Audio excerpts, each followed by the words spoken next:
You might think you're bad with money, but you're not bad with money. You just need to learn how to manage it. And to start figuring out how to manage your money, you need to figure out where you're starting from. Just like if you were decided to hop in the car and drive somewhere, you need to know where you're starting at and where you're going.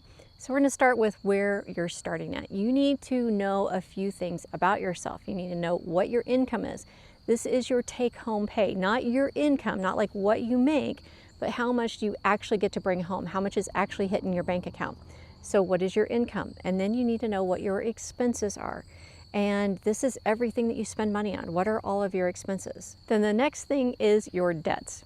And this can get kind of scary when you start on this journey. If you haven't been tracking your debts, you need to write out all of your debts. You need to write out what the balances are, what the minimum payments are, and what the interest rates are. All of your debts. And coming from somebody who's had to do that herself, it's kind of a little terrifying.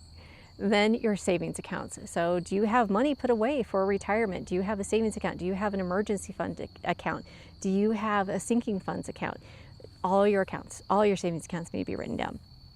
And then that gives you your starting framework for the rest of your financial journey so you can start figuring things out. So start there.